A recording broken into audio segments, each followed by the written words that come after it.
we are going to change up our mode of conducting the discourses slightly throughout the remainder of the conference, because it is important that you all gain a measure of training about some of the most fundamental aspects of the teachings. Such training is still very much a high priority, as evidenced by the ongoing struggles that so many of you still contend with, especially in your personal lives. And so we're going to begin today with a process of giving certain calls, and then we are going to see, or rather you will hopefully observe as the days go by and you have more perspective on what is transpiring, how you are more able to deal with those conditions as they come up in your world.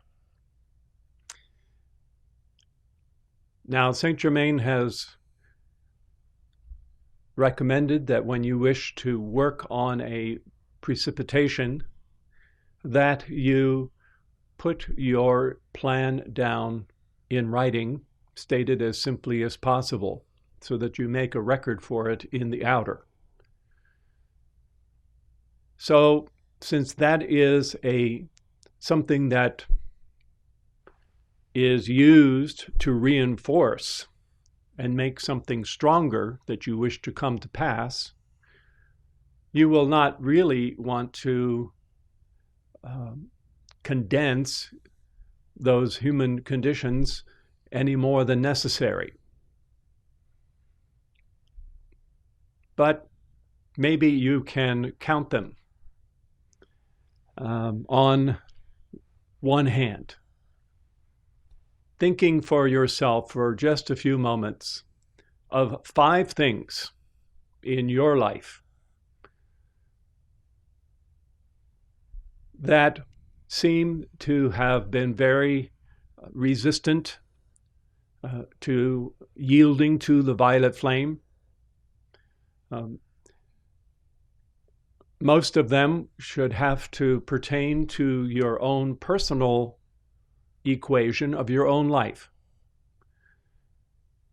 Because once you have really mastered yourself, then your 4 lower bodies and your heart flame will be very able to render the service, the world service, that the world needs. Furthermore, when it comes to the conditions in your own karma, your life stream is 100% of the authority over those conditions. And so they will yield much more swiftly. Not that other world conditions do not yield as well. But right now, the purpose of this exercise is so that you will astonish yourself more than you had dreamt possible by the change for good that can occur in your life as you address those conditions head on. They are a fundamental stage in the steep path to attainment. Because until you have obedient vehicles in your thought world, your feeling world, your memory body, as it were, the so-called soul, and even in the physical body, until those bodies are responsive to the conscious cosmic Christ command of your heart flame, they will continue to persecute you, hold you off balance, and in general, be a stumbling block to the path that you wish to achieve so very much. And oh, by the way, in the process, in the course of dealing with those conditions in your life and addressing the bodies head on, not only will you be redeeming life that has been misqualified, but you will also be actually doing what your mighty I Am Presence as the Godhead Charioteer first incarnated to accomplish, which is to actually not reassert, but to assert its God dominion over the very energetic forces of life. So, if you would please take out your decree books. We are going to turn initially to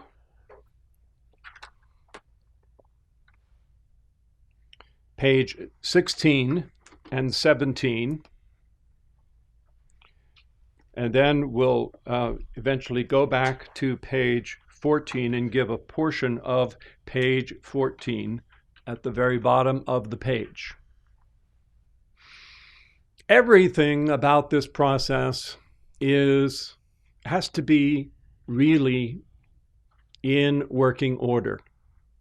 The paradoxic fact is that if there is turmoil in your feelings, that will stultify the ability of your presence to produce the results that you wish to have accomplished. That turmoil mostly stems from what you might call very visceral or gut level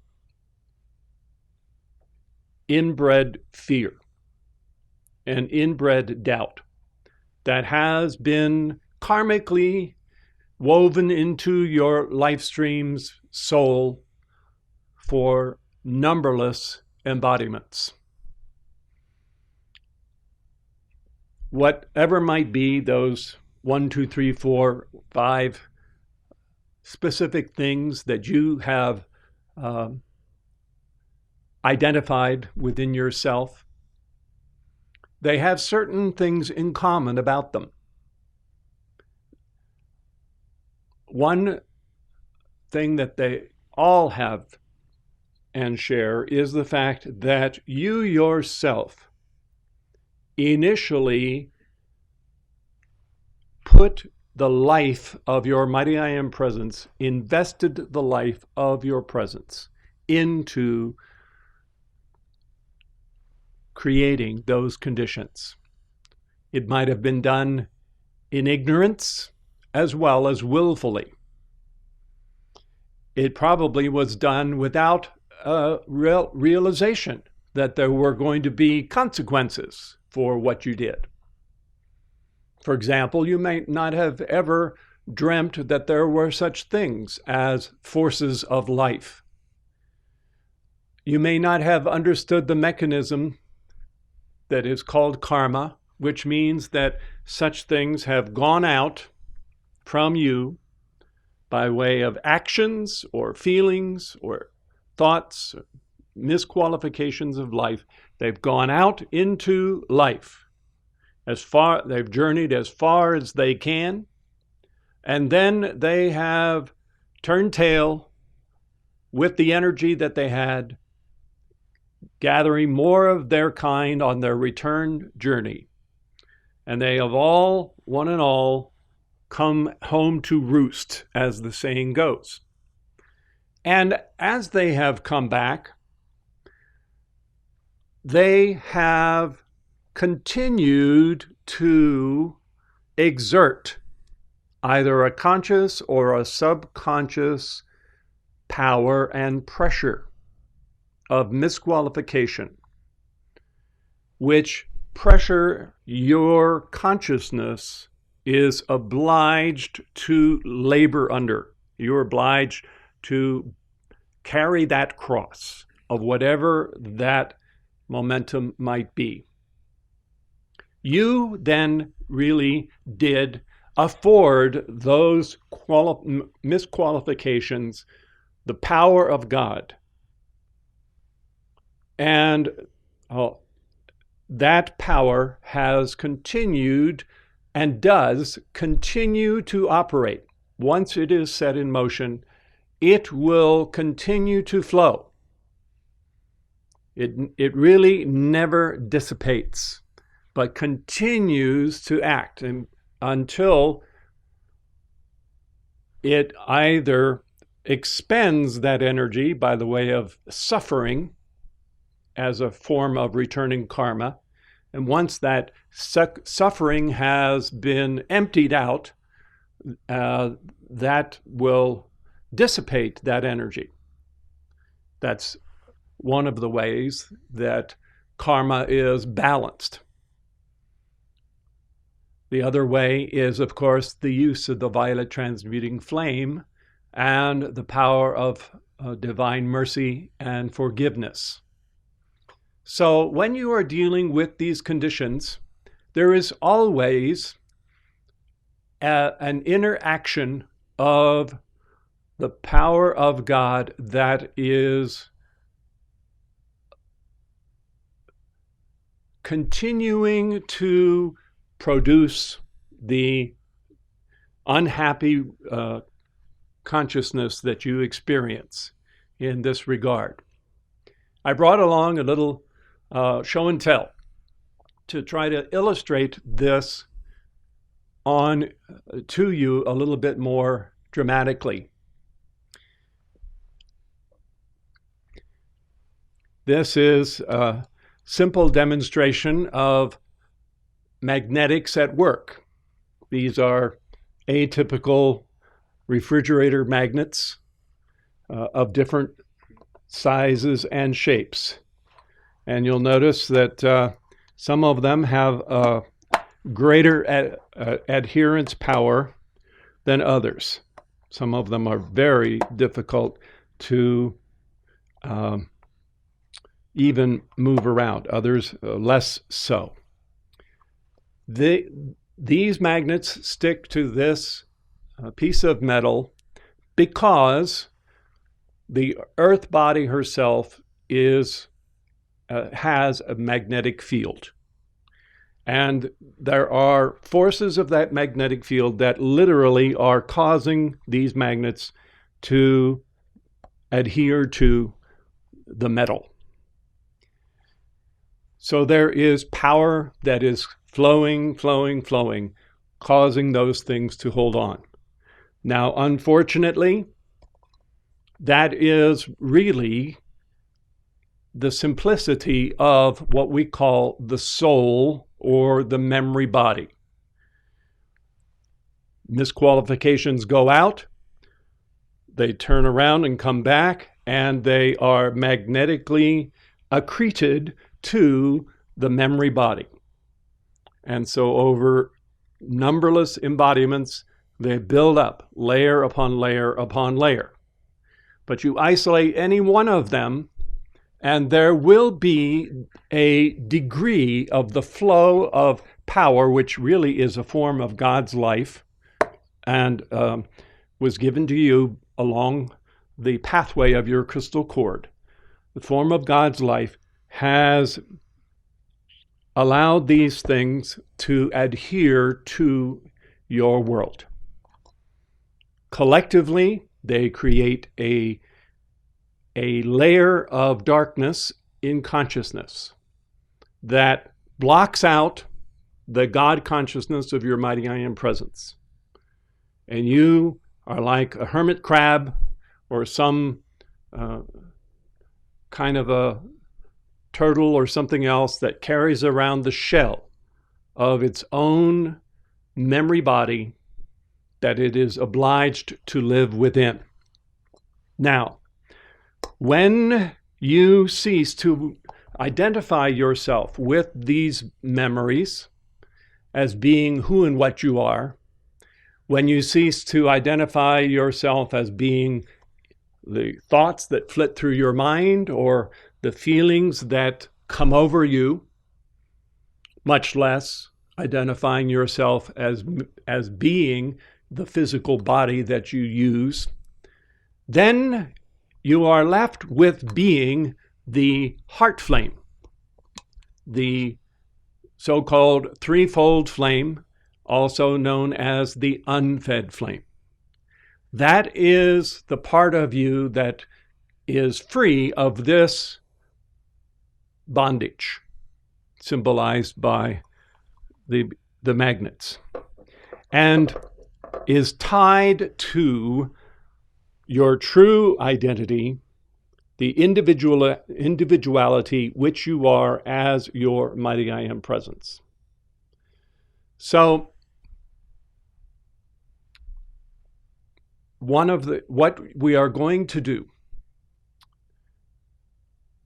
is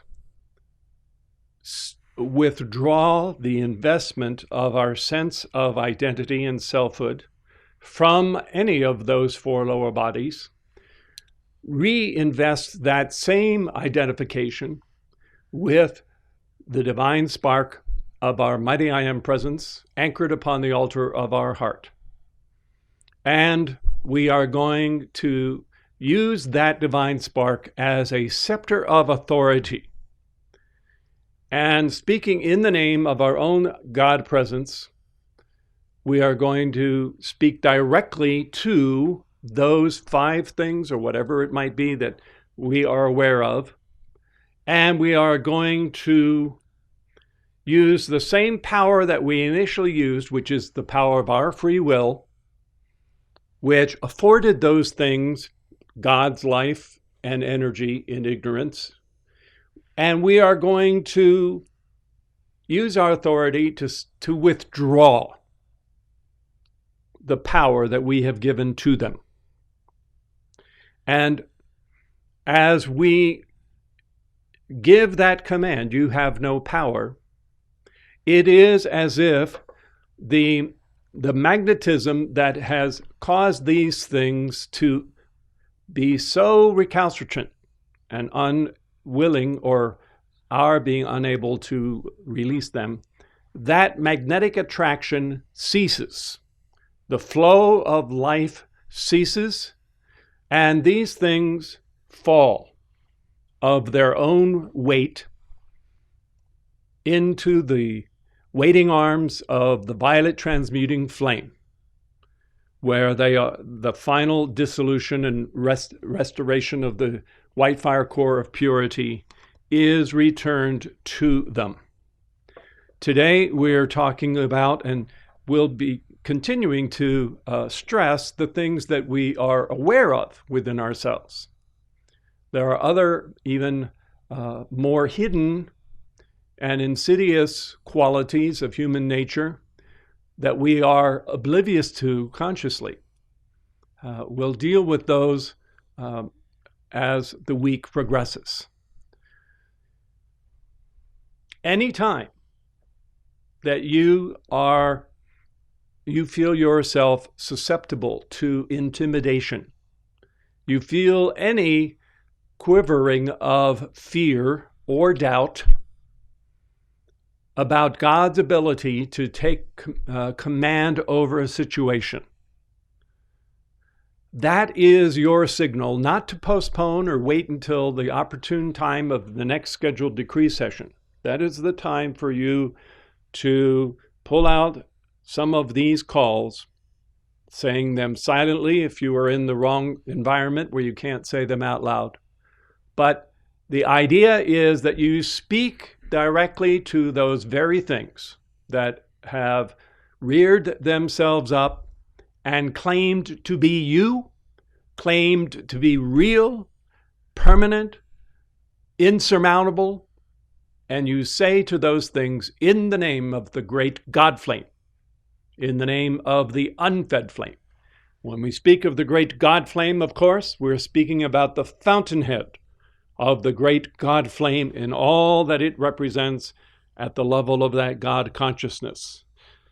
Last July, we had an entire conference celebrating the qualities of the fountainhead of the great God flame that is the first individualization of the great I am. And you know then that from that great God flame has come forth those twin light rays, and coming down those twin light rays, there is this spark of the parent great God flame that descends and becomes the seed atom or the foundation of the great God flame and its ray in each realm. It comes down and builds up the electronic body in the realm of the great central sun. It comes down, that seed atom of the divine spark comes down into the nirvanic world, the great electronic fire rings of the great central sun. And that divine spark becomes the magnet that assembles your own I am presence, glorious causal body. Comes down another world, the same heart flame descends, and that divine spark becomes the first permanent atom of the body of your higher mental body or Christ presence, functioning on that level of the Buddhic plane. Long, long ago, when the first incarnation into the earth planes took place, at the behest of the great God flame, that same spark began to operate on other frequencies at the level of the mind and memory in the mental belt, building up where it built up the permanent vehicles of the soul in the higher part of the memory or the mental plane, rather. And that divine spark has continued to be nurtured or fed as an unfed flame, meaning that it does not draw really and truly from the material of the mental plane. It is unfed from the mental plane. Rather, it is an expression of the great God flame. And because it continues to integrate and vitalize and animate that soul consciousness, you have that integrated sense of selfhood that is referred to as that soul awareness. You also understand quite profoundly that in addition to that, you have the same process repeated periodically with each lifetime. That flame, that spark of the divine flame comes down into the emotion, or first the lower subplanes of the mental world, then the emotional, and finally the physical. And throughout the course of one lifetime, a set of vehicles are painstakingly built up to be used by none other than the mighty I Am Presence as the vehicles of its expression. So that is the divine threefold flame or unfed flame. And while, of course, when you look at it in the stages we've just described it, it appears, or you might be prone to think of it as a number of different unfed flames. It really is the one unfed flame of the mighty I Am Presence that is operating on either a larger or greater spectrum of frequency into more worlds, or receding out of that greater wide spectrum of frequency. But it is the same heart flame as the mighty I Am Presence.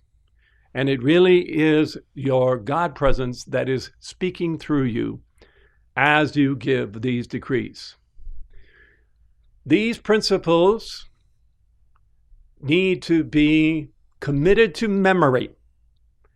You need to have worked them in your study of the teachings until they are second nature, so that every time you pick up your decree book and stand before your altar, you are immediately in the full regalia of the whole panoply of all of the vehicles of your mighty iron presence, seated in that authority of that divine spark, also known as the unfed flame.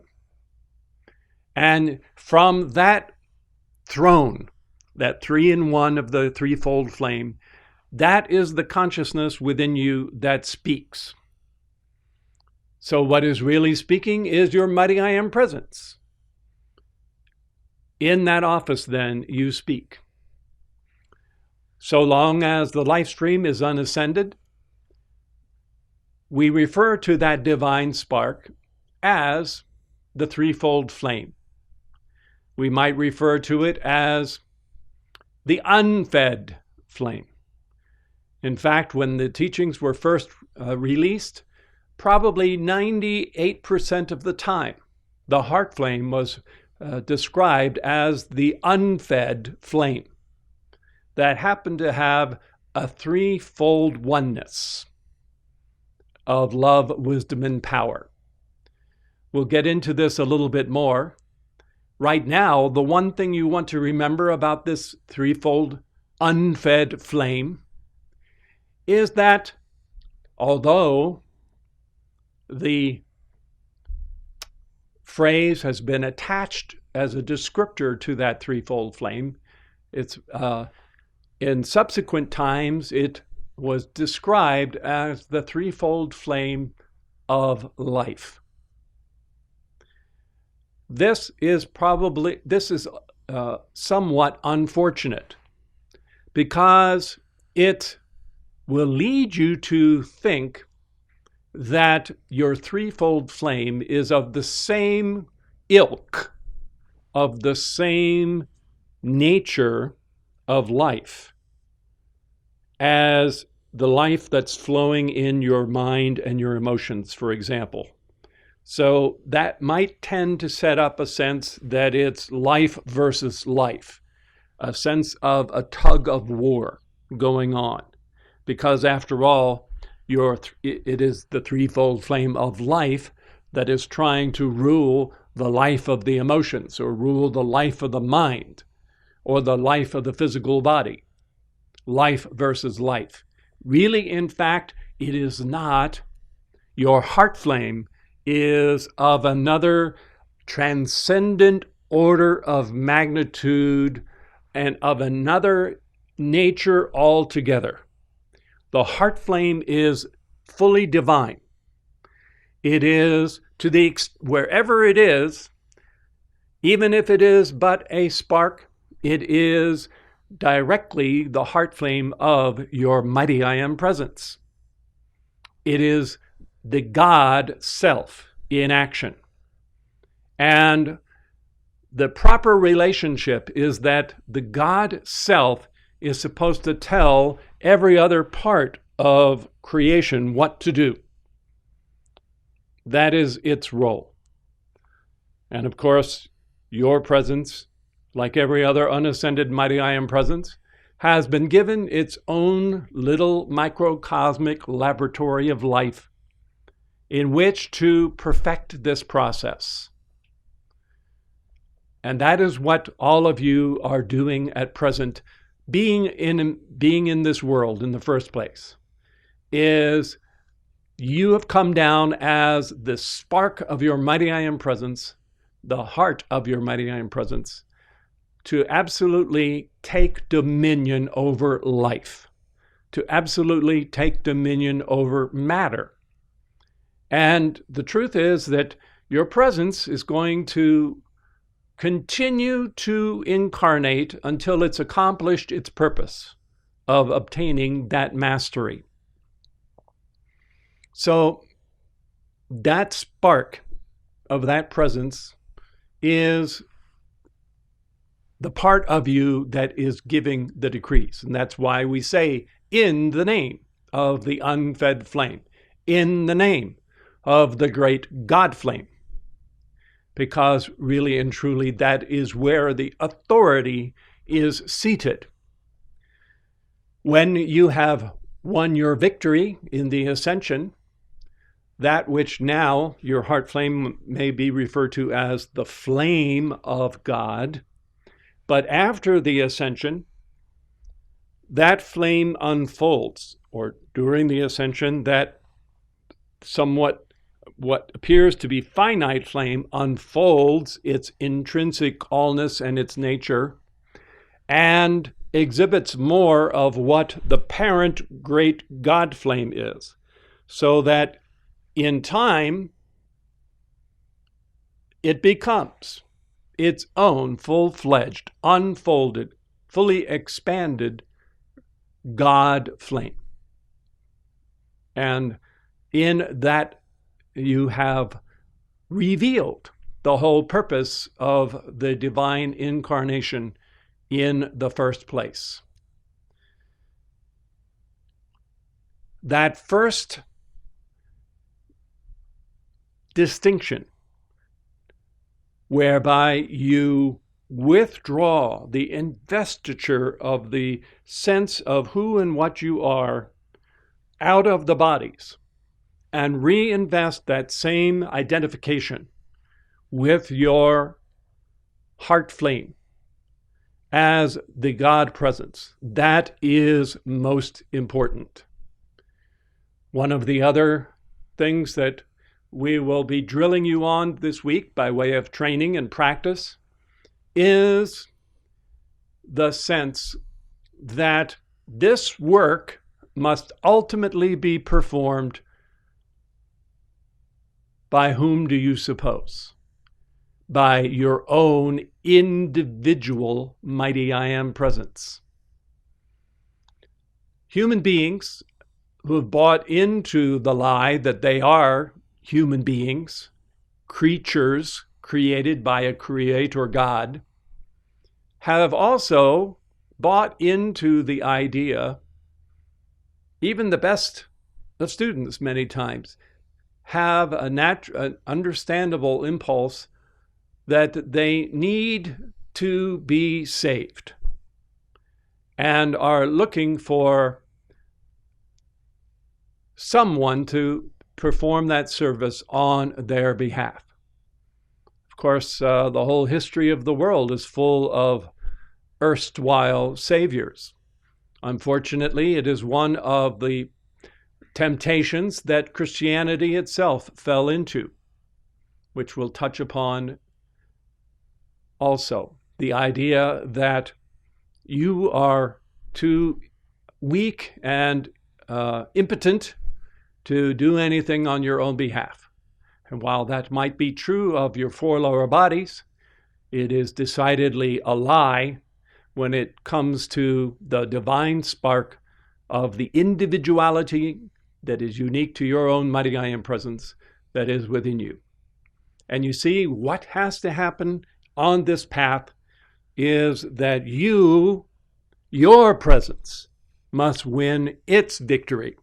Your presence ultimately must be the part of you that must perform the work of the victory.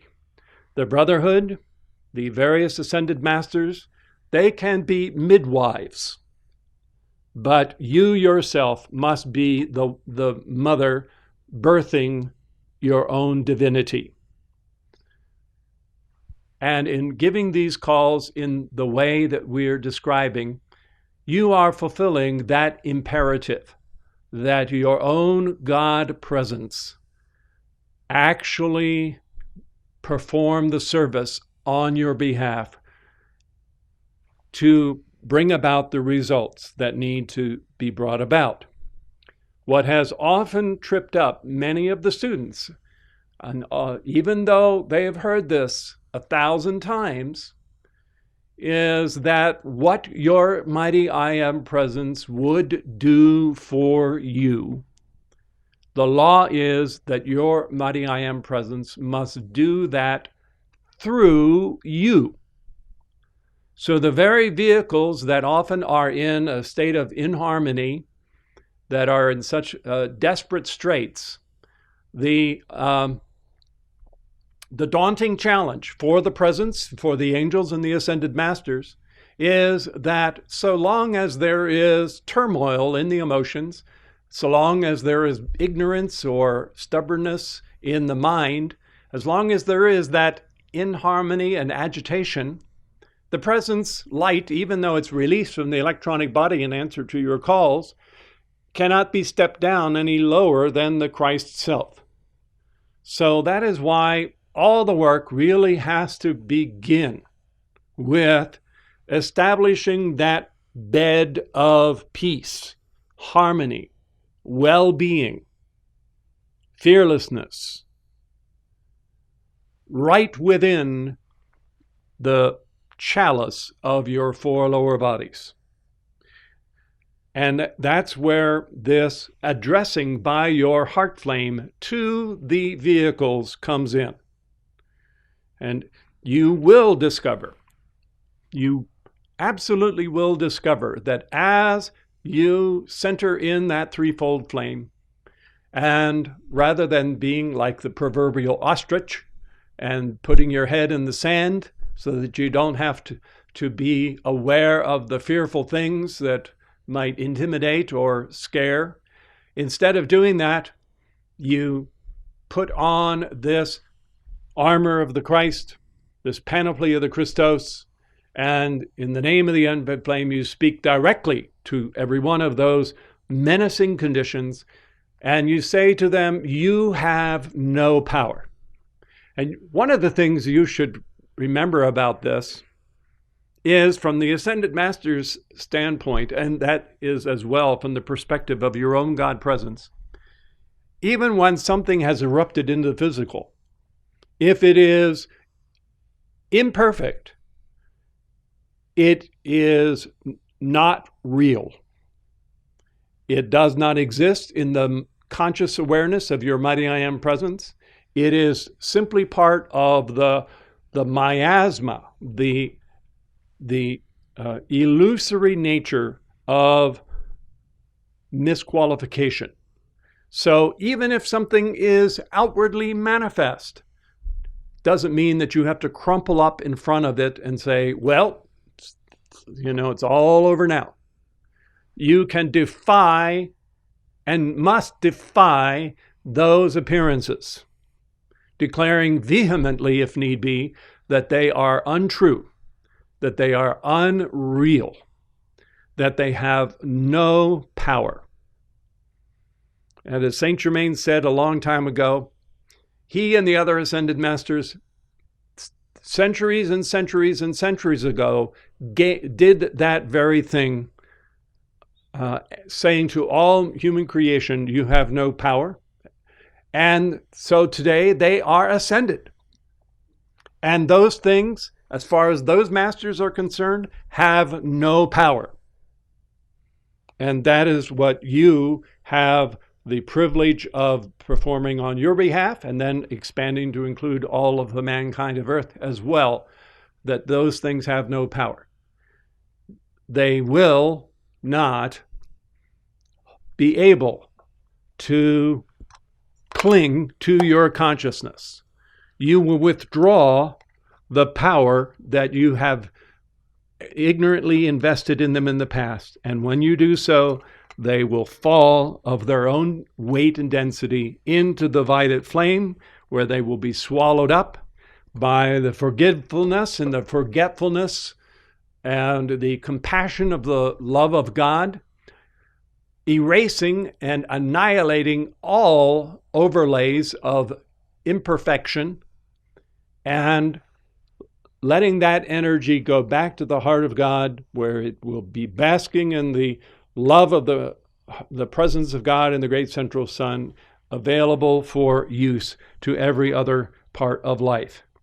So then let us take up our calls on page 16 and give that and the call on the top of page 17. Notice this call on the top of page 17. In the name of the great God flame, I speak directly to my human creation. You have no power. No longer do I feed my life stream into you to give you any power whatsoever. You might not realize it, but it's not merely a matter of what went into those things in the past, even if it was 500,000 years ago. Some amount of the light of your presence has been misdirected into that and has been continuing to perpetuate it all through those intervening ages. It's not just a one-time spurt of energy that then is over and done with, but there is part of the life stream that is continuing to perpetuate those things. That is a perversion of the process of creation. So when you withdraw your crystal cord energy and you forbid that energy to go into those things, then they collapse like a paper tiger. They absolutely will do that. All right, do you have your things in mind? All right, top of page 16. Beloved mighty I am presence, beloved great central sun magnet, and our beloved Lord Mahachohan. I am the open door which no man can shut into the great opulence of God, waiting, surging to press forward, to heal, to bless, and to prosper abundantly. I am the mighty presence of this alert, radiant divine life, surging through my mind and body, my affairs, dismissing everything unlike itself. I take my stand in this alert, radiant, universal light and joy for all time. I am master of my world. I am the victorious intelligence governing this universal substance of the Holy Spirit. I send forth into my world this mighty, radiant, intelligent life of God. I command it to create all perfection, to draw to me the opulence of God made visible in my hands and use. I am no longer the babe of Christ, but the master presence grown to full stature, and I speak and command with authority. Mighty I am presence, beloved Saint Germain and beloved Jesus, in the name of the unfed flame, in the name of the unfed flame, in the name of the unfed flame, I speak directly to all threatening appearances. You have no power. You have no power. You have no power. Mighty I am presence, in the name of the great God flame, in the name of the great God flame, in the name of the great God flame, I speak directly to my untransmuted human creation. No, absolutely no. I have been affected and led by your lies and ignorance and appetites for the last time. You have no power. You have no power. You have no power. I have entered into my divine inheritance and presence.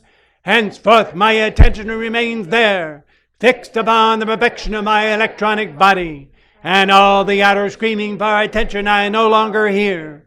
I have entered within the sacred electronic circle of my mighty Master God Self. Henceforth not but that presence ever finds any recognition or acceptance from me. Mighty I am presence, in the name of the great God flame, in the name of the great God flame, in the name of the great God flame, I speak directly to my untransmuted. You have no power. You have no power. You have no power. No longer do I feed my life stream into you to give you any power whatsoever.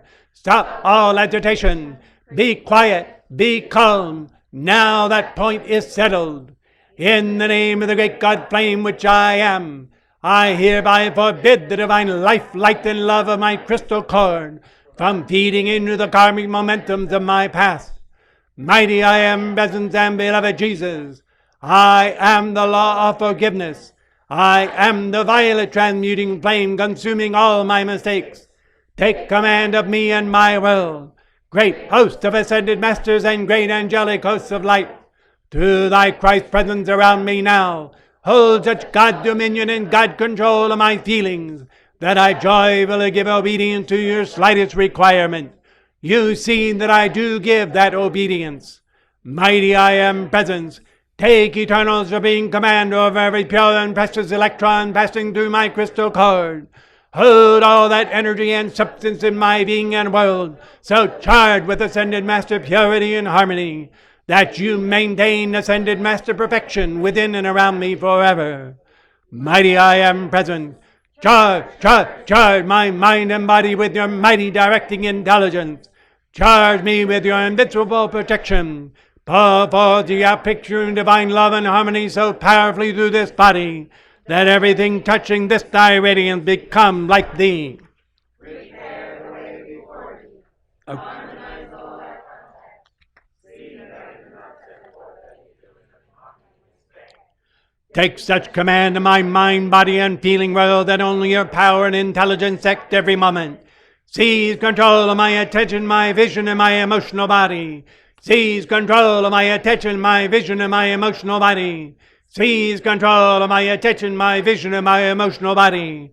Do not permit these great powers of creation within me to qualify thy life with anything less than thy absolute Christ perfection. In the name and by the power, the activity, and the authority of the mighty I Am Presence, standing ever close at hand and in my blessed electronic body, I speak directly to all threatening appearances. You have no power. You have no power. You have no power. Stay out of my world. My world is the world of the mighty I Am Presence. My world is governed by and held obedient to that presence. No human thing shall ever touch it.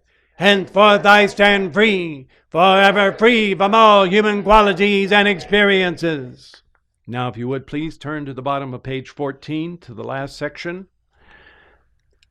Thus far, we have been primarily addressing those conditions that come under the category of personal karma. But in addition to that, you have the atmospheric astral pressure, if you will. Just as there are highs and low pressures in the earth that affect our climate, so there are the collective mass consciousness of the whole world. This is not something you would ever wish to see, but at inner levels, the ponderous weight and pressure of the accumulated mass consciousness of all of the human race surrounds our blessed physical body of the earth for miles and miles into the atmosphere, compounded with the whole of the mental misqualification that has nowhere to go except to shroud the earth in that miasma of the mortal consciousness.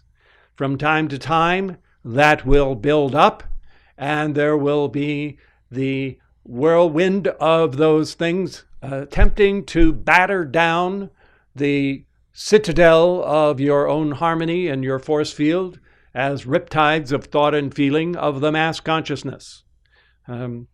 If you worry about the stock market, if you worry about what is happening in the world scene, not so much for compassion of those who might be suffering, but the repercussions on yourself, now's the time to realize that just as you have dealt with those things and released what? Released the light of your own I Am Presence to go into those conditions. Your presence has sent forth that light, and it is continuing to act and continuing to act. Even so, your own beloved mighty I Am Presence, your own great God flame, the entire spirit of the Brotherhood of Light, are far superior in might than all of the misqualification of the entire human race put together. And it would not do for the sons and daughters of God on the path to their ascension to be feeling as if the wolf of the world's energies was always at the door, nipping at their heels, and having to step daintily around all of those misqualifications. So here in this call is where you fortify by your call your own feeling world, and in the name of your God presence, you address just what you've done on behalf of yourself. You now make that call expanded to include all of the mankind of earth. So we are going to give that call, and you will see that both your own individual I am presence and the ascended masters are going to reinforce that light. I'd like to just, before we give this call, point out the middle way which the ascended masters must walk as it deals with their students. If the ascended masters rather recognize that were they to step through the veil physically in their visible, tangible ascended master bodies and wrap you in their radiance, before you had achieved a measure of your own God mastery, the tendency of human nature would again creep back in. In this case, the tendency to lean in an unlawful way so much upon whichever of the ascended masters were there that you would cease to make application to your own I am presence. So that is in a sense, one of the sweet dilemmas of the ascended masters. They want to help to the nth degree, but they also recognize that were they to overly be demonstrative in that help, and you had everything done for you, it would be to the neglect and detriment of the whole purpose of the incarnation, which is for your mighty I am presence, your own individual I am presence, to release its light and to perform its service on your behalf. As far back as the time of ancient Greece, when the temple of Zeus was built by beloved Serapis Bey at Olympia, he depicted there in a pre-Christian version of the Stations of the Cross the labors of one of the sons of Zeus, Heracles by name. And as you could walk all the way around this temple, and the 12 labors of Hercules were carved into the eaves under the roof on the outside. So you could, just as in the Catholic Church today, you walk the Stations of the Cross. So they had that same reminder of another Son of God who achieved his victory in that time. And one of these labors was when Hercules had to temporarily alleviate Atlas of his role of holding up the vault of the heavenly sky. And of course, one would think that for any mortal that would be too daunting a task. We see in the carving Hercules faced with his head bowed down, and he is with his shoulders upholding that responsibility of keeping the sky up above. And you can see from the carving how there is the straining of his musculature in order to perform that service. And to him, it seems as if he's straining very hard and doing it all on his own. What he doesn't observe is that behind him, there is his great champion, beloved Pallas Athena. And she is there quite calm, cool, and collected, blithely with just a dainty little hand, actually augmenting Hercules' effort and holding up that vault of the sky unbeknownst to him.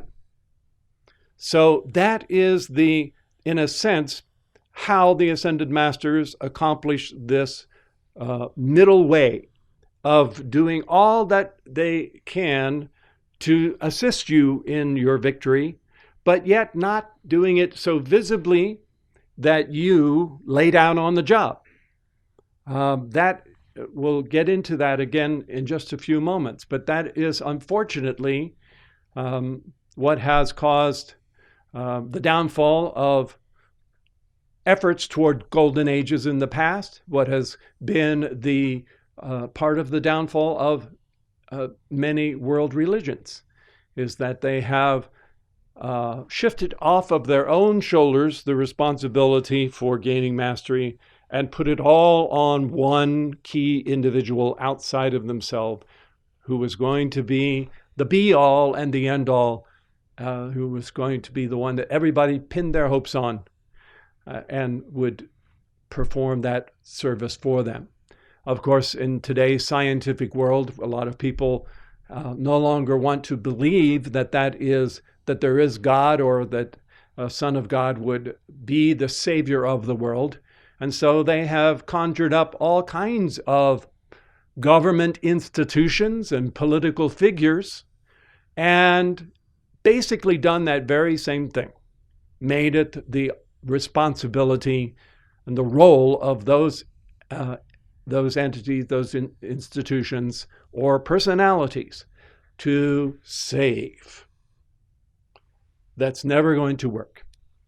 It's going to be your mighty I Am presence and the Ascended Master Light that is going to perform the work. The true good news for all of you is that, as fantastic a conception as it might seem, the truth is that your own true selfhood, your own individual mighty I Am presence, has all the power within itself to perform that service on your behalf. 1,000% of the ability, 1,000,000% of the ability to do it for you, and to render whatever lawful assistance can be given to the rest of mankind as well. So there is that immensity of power in your presence. And in this case, although it's not going to be the vault of heaven, you are going to be rolling back the lowering storm clouds of the whole astral plane, of the whole planetary body, the lock, stock, and barrel of all of the humanity's accumulated momentum, which admittedly could pack quite a wallop. Nevertheless, it has no power when it comes up against the light of your God presence and the Ascended Masters. So we're going to give that call. Again, you can go back if you like to the 5 things you numbered on one hand and address them in your attention as you give this call. Mighty I Am presence, charge, charge, charge my feeling world, the full power of your Ascended Master feeling. As I issue the following decree to all the human creation of this entire planetary body, you have no power. You have no power. You have no power. Let the instantaneous release of the luminous, intelligent, Ascended Master light substance issuing forth without limit from my electronic body so charge my thought and feeling world and reach out with such God power as far as my own activities are concerned, that there is not one thing or any human creation that has power to touch my world or to make me feel it.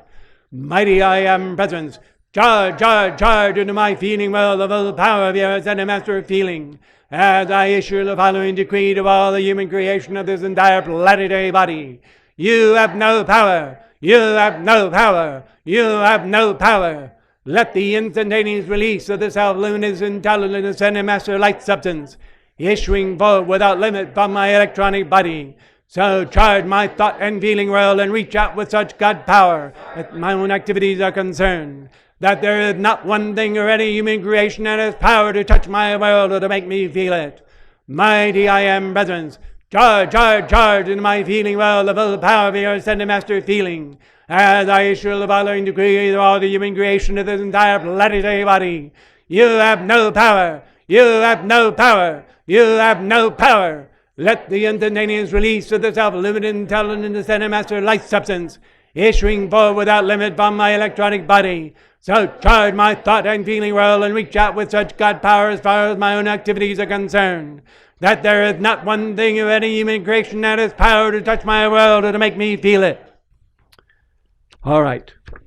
Now we will come back, as I've said, from every day and take those up again, and you may see for yourself how well you can overcome.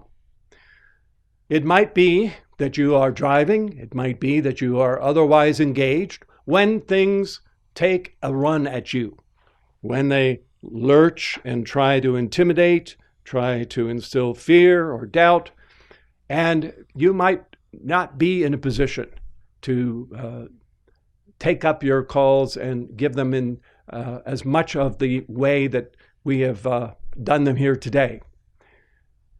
There is one master who has vowed to come to your aid on the instant. His consciousness ties into the light of Lux Invictus. After all, Invictus means unconquered, unconquerable, unquenchable, invincible. And therefore, it is a reference to the coming forth of the light of God the One and God the Good, coming forth absolutely unopposed into the realms of the great central sun and then on out into the realms of creation.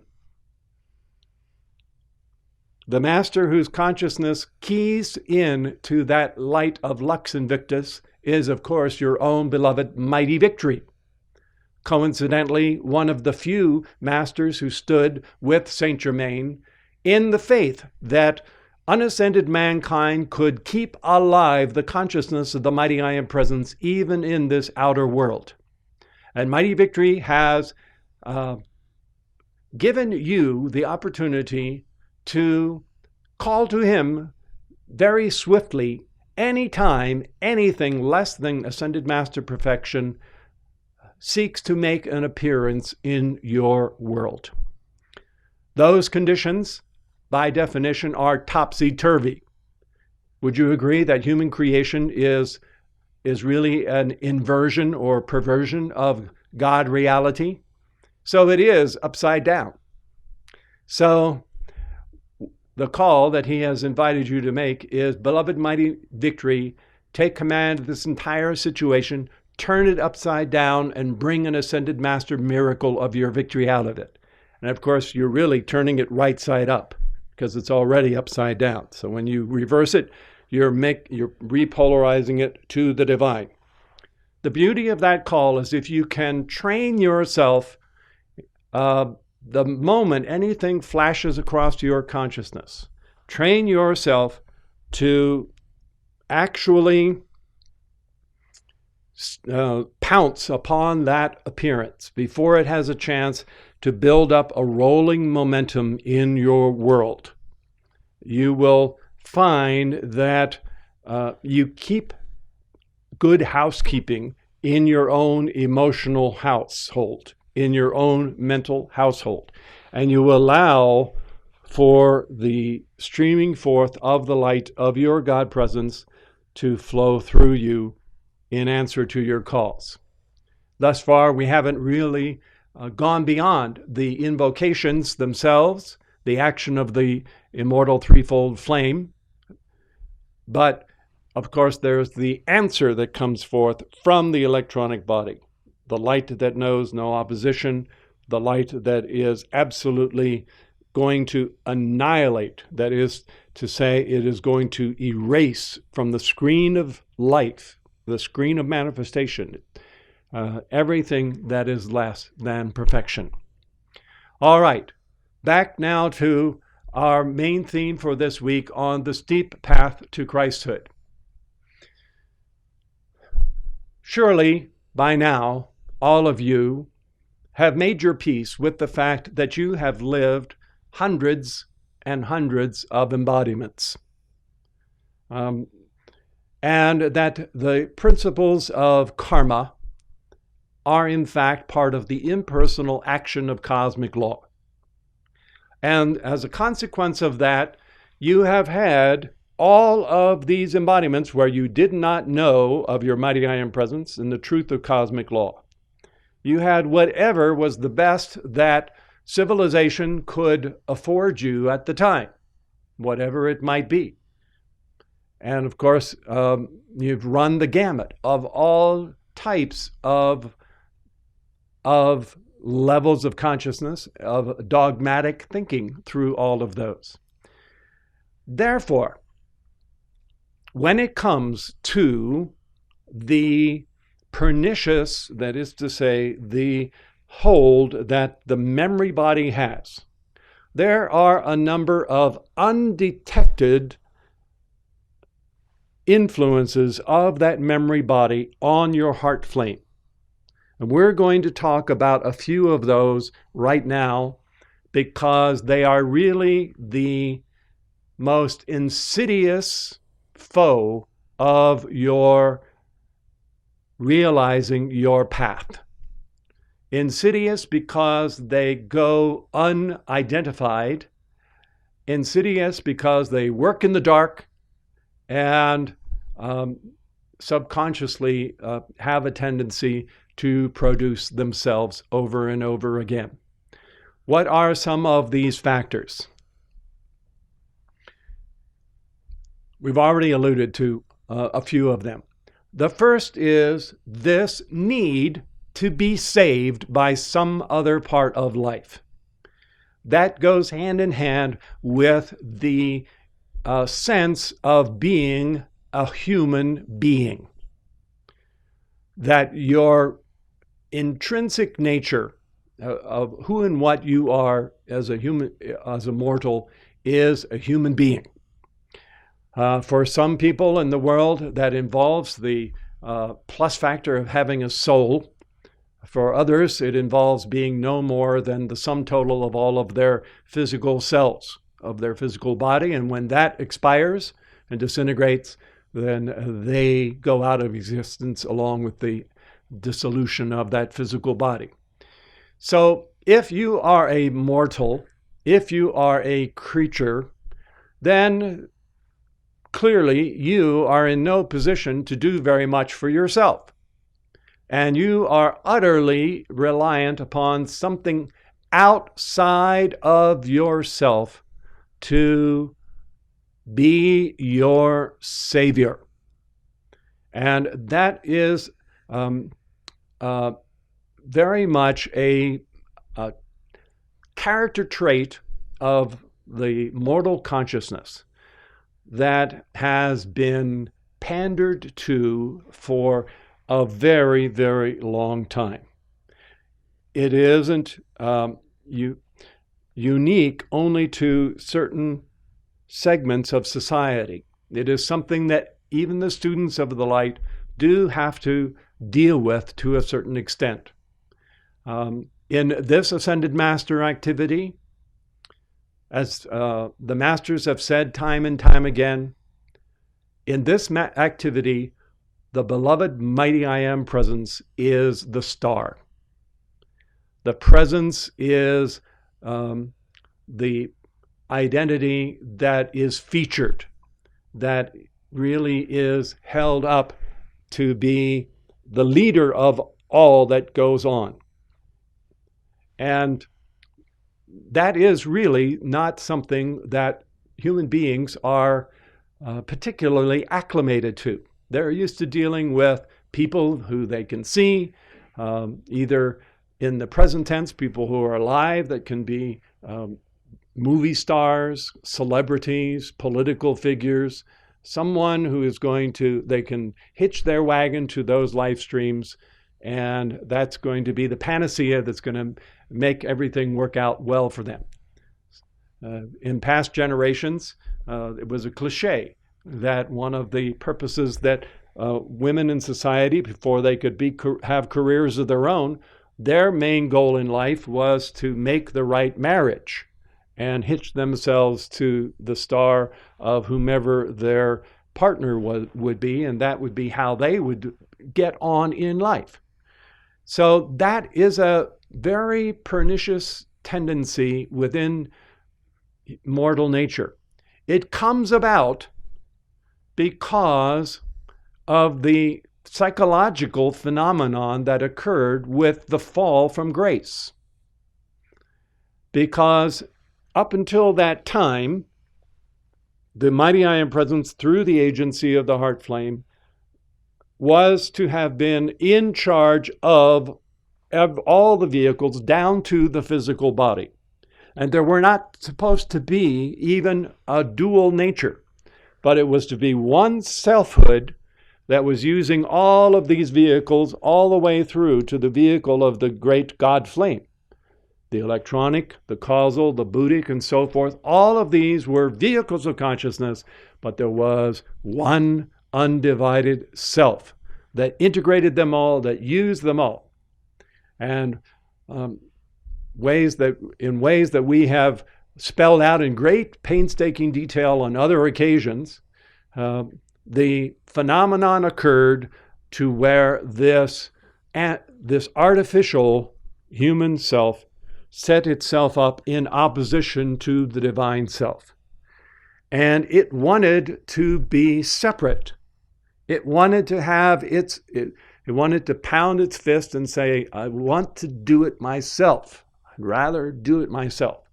And so it was each one vehicles of the four lower bodies in rebellion against their very own source of life in the I Am Presence.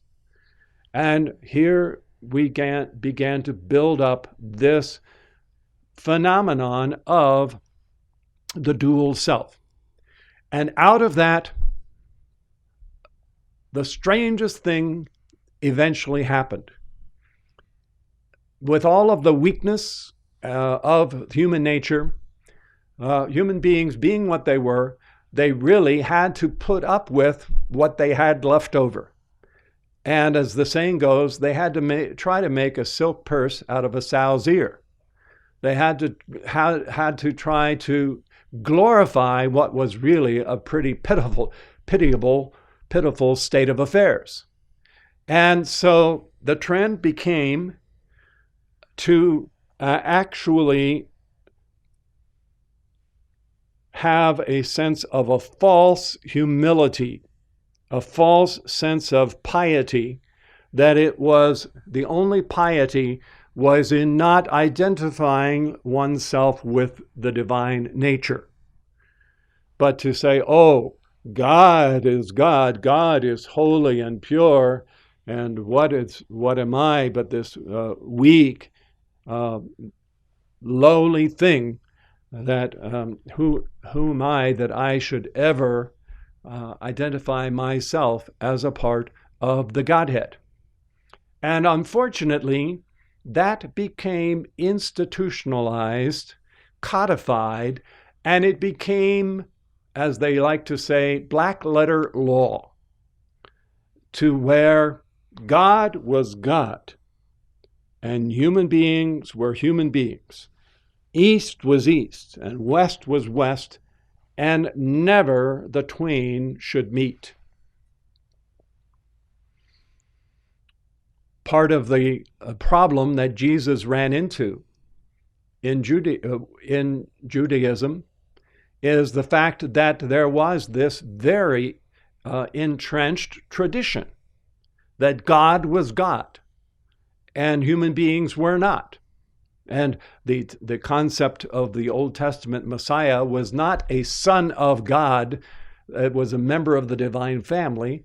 It was someone who would be anointed to the office of being the military leader who would lead the armies of Israel to cast out the infidels and the foreigners from the land of Israel and would reestablish the nation state of Israel. That was the Old Testament version of Messiah.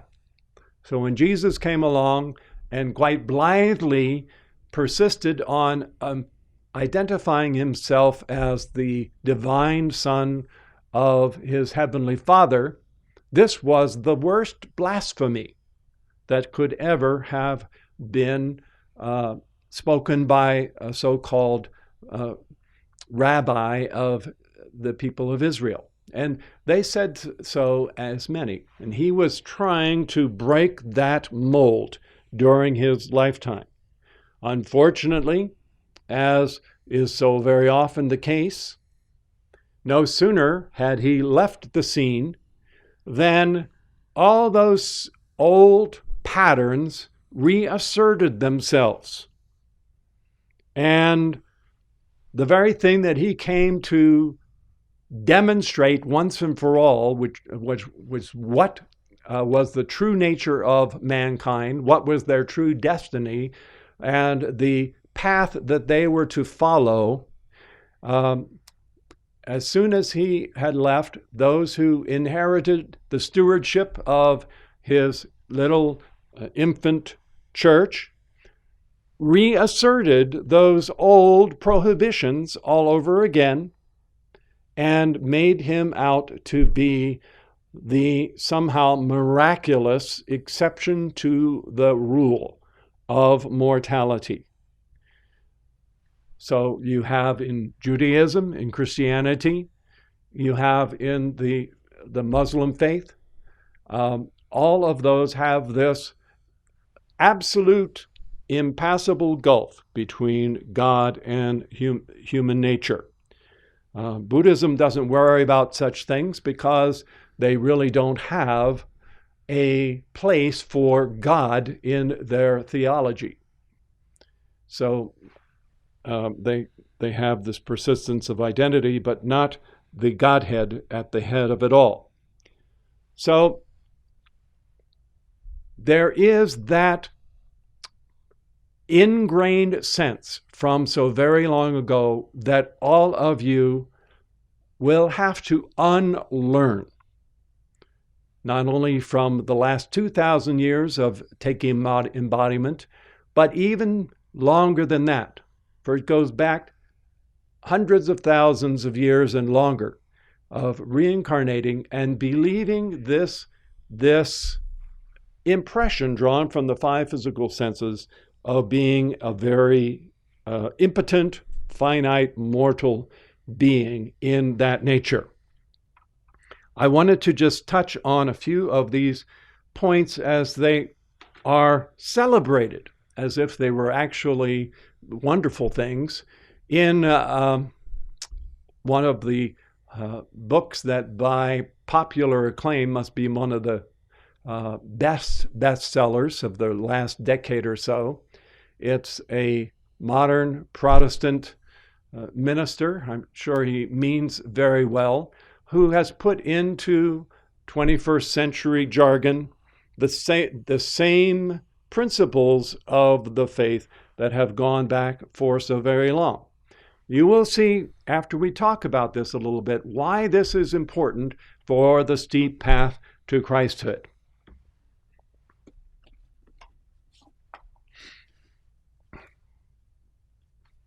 These are excerpts from The Purpose-Driven Life.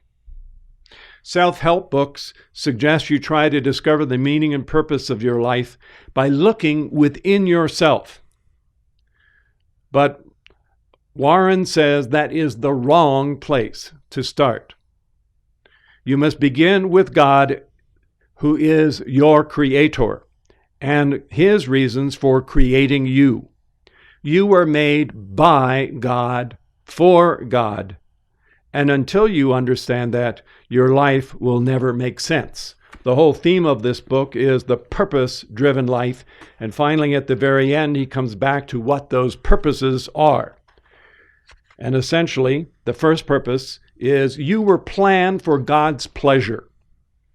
So your purpose of even existing is to love God by worshiping God. So in a sense, what you are doing is you are worshiping something that is external to your own nature, a God who is out there, a God who is exterior, external to your selfhood. And the type of relationship is one of this worshiping of something greater than yourself. There are other purposes: loving your neighbors, being disciples, entering into fellowship with one another. And the last thing, you were created, and here is where it is really dyslexic. You are created to become like Christ through discipleship. And there is this constant reference back to the idea that your whole purpose is to be like Christ. But at the same time that is put out there, here, I put this out here, you are supposed to be like Christ. So then you say, okay, I'm going to do just that very thing. But as soon as you reach for it, they say, but you'll never succeed. You will always fail. You can't be Christ. You are utterly sinful, you are utterly fallen, and you can't expiate your own sin, and it must be Jesus who does these things on your behalf.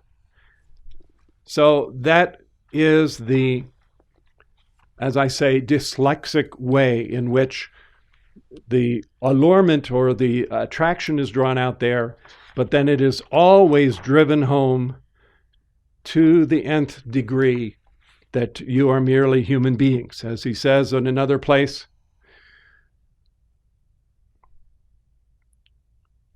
Peter said about Jesus, "You are the Christ, the Son of God." Paul said to the idolizing crowd, "We are only human beings, such as you are." Paul said, "I am glad to boast about my weakness, so that the power of Christ may work through me. I am quite content with my weakness, and quite happy about the thorn in my side. For when I am weak, I am strong. The less I have, the more I depend upon Christ outside of me." The Bible says people, not just believers, possess the image of God.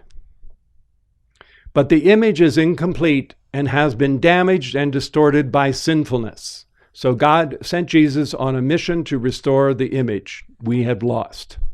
What does the image and likeness of God look like? It looks like Jesus. The Bible says Jesus is the likeness of God, the exact representation of being. People like to use the phrase, like father, like son, referring to the family resemblance in the members of a family. For example, when people see my children, they see my likeness, I'm happy about that. God wants his children to bear his image and likeness. But let me be absolutely clear. You will never become God, or even a God. That prideful lie is Satan's oldest temptation. Many religions and New Age philosophies promote this old lie that we are divine or can become gods. The desire to be a God shows up every time we try to control the circumstances of our life, our futures, and so forth. But we are creatures created by God the Creator. God does not want you to become God. He wants you to be godly, whatever that means. To be like Christ.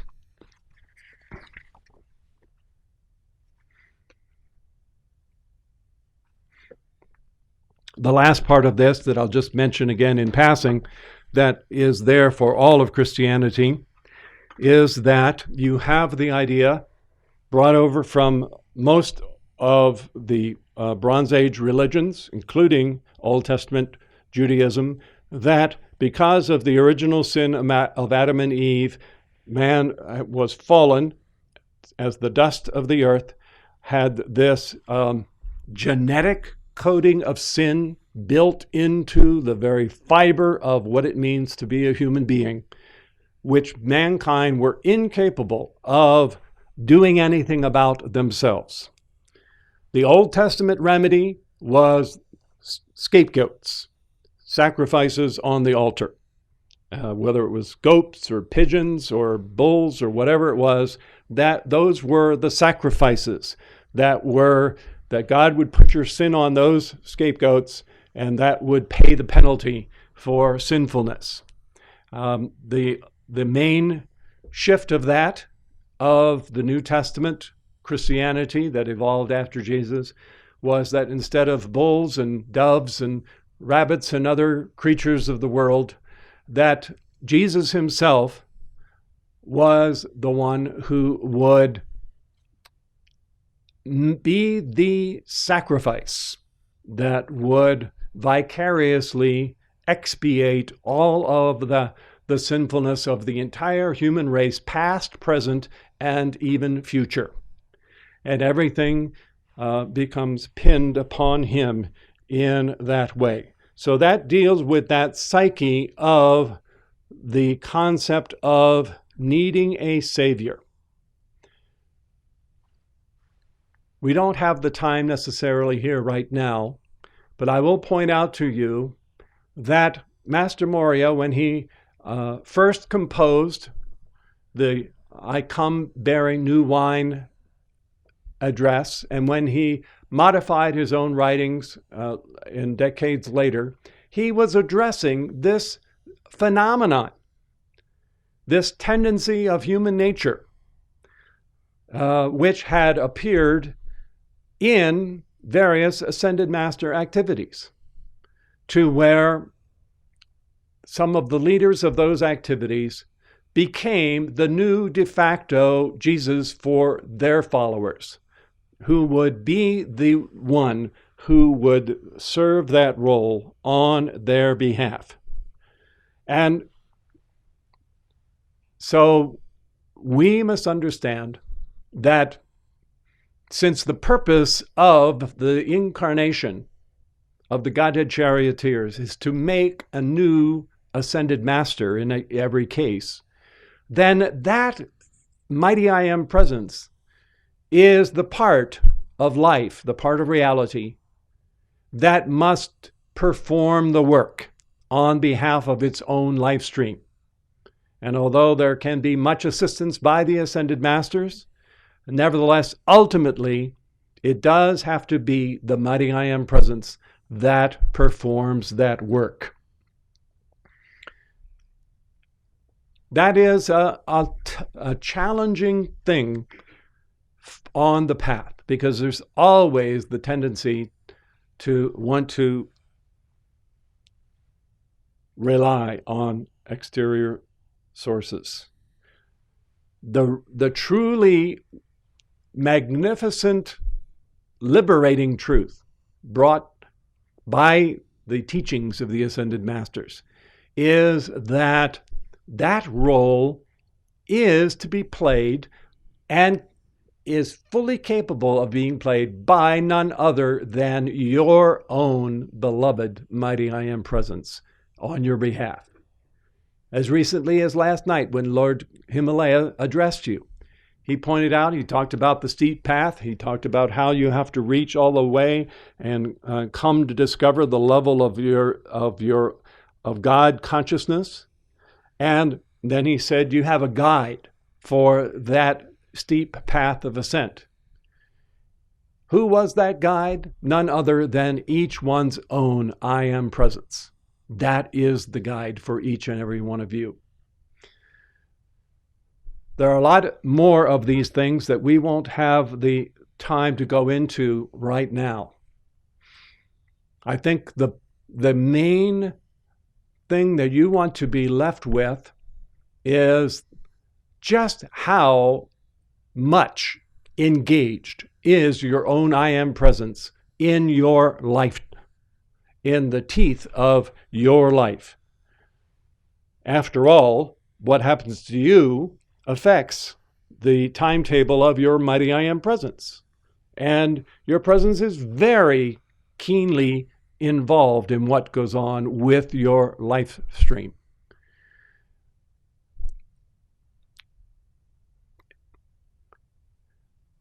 What we will really be cultivating more and more as the week goes on is the nature of that unfed flame as the veritable heart of your own individual I am presence, and how it is alive within the folds of your four lower bodies. If you could imagine that you're holding in the palm of your hand one golden acorn, one divine seed, and that was shining with its own internal self-luminosity, that it did not draw on any form of energy of the physical universe, but it was nonetheless pouring forth a luminosity of its own. If you can begin to realize that that is the part of the infinite capacity of your threefold flame as the extension of your beloved, of your true nature, of your presence, you can learn to draw upon that streaming luminosity, energy, vitality, power, inspiration, connection, protection, anything good that you can name or imagine will come forth out of that unfed, limitless concentration of the allness of your mighty I am presence that is already alive and blazing forth on the altar of your heart flame. One of the last synonyms or proper names, you might say, for that heart flame of yours, for quite some time, it has been referred to as the liberty flame, or the fountainhead of the great God flame. Remember that wonderful poem set to music? Thou fount of every blessing. Everything, anything and everything can come forth out of that threefold flame. And if you can, and the transfer of the God consciousness that your emotional body needs to feel peaceful and feel safe, the transfer of consciousness that your mind needs so that you are not boxed into the carnal mind, but that you begin to share the consciousness of your Christ presence and the consciousness of your electronic body that comes from the exuding of the light and flaming of the threefold unfed flame there in your heart. Even the physical body has its etheric doubled portion, which is full of odic forces. And it is the threefold flame, the unfed flame, that is the dynamo that integrates those odic forces, that gives them the plus ultra that is not otherwise present within this world, and enables that body to become far, far more, that etheric double, and those odic forces to become far, far more than you ever dreamt possible. One last element that we will cultivate, and frankly, some of these things that we're touching on now are the work of a lifetime. You'll be working on unraveling the skeins of these mysteries and the implications of these these petals of God consciousness for the rest of your lifetime. But one of the things about this unfed flame of your heart, it is truly otherworldly. It has come into and through the four lower bodies, but it is not of these realms whatsoever. And one of its most magnificent qualities is that it does not draw on any of its planes. Wherever it is, the threefold flame is not dependent upon the elements of that realm for its own nature. It is superior to them all, and that includes even the great central sun where the electronic body is built. The spark of the threefold flame that comes down out of the God flame is even greater than all of that. And what this means amongst other things is that wherever the threefold flame is, it is self-sourced for everything. Self-sourced for everything. Let's just take one thing that it is self-sourced for, and that is its own power and its own energy. Your heart flame, as it is the extension of your mighty I am presence heart flame, doesn't go with a wooden begging bowl begging for crumbs of life or energy from any other part of life. It doesn't need gasoline, coal, nuclear power. It doesn't need pranic energies. It is superior to all of them. It is self-sourced, self-energized and activated, and it is so supra full of that which it is, plus ultra as the individualization of the good, that it is the, if you will, the Lady Bountiful that is able to bequeath to everything else the superfluity of its own power and goodness and light and energy and everything else. It gives to everything else.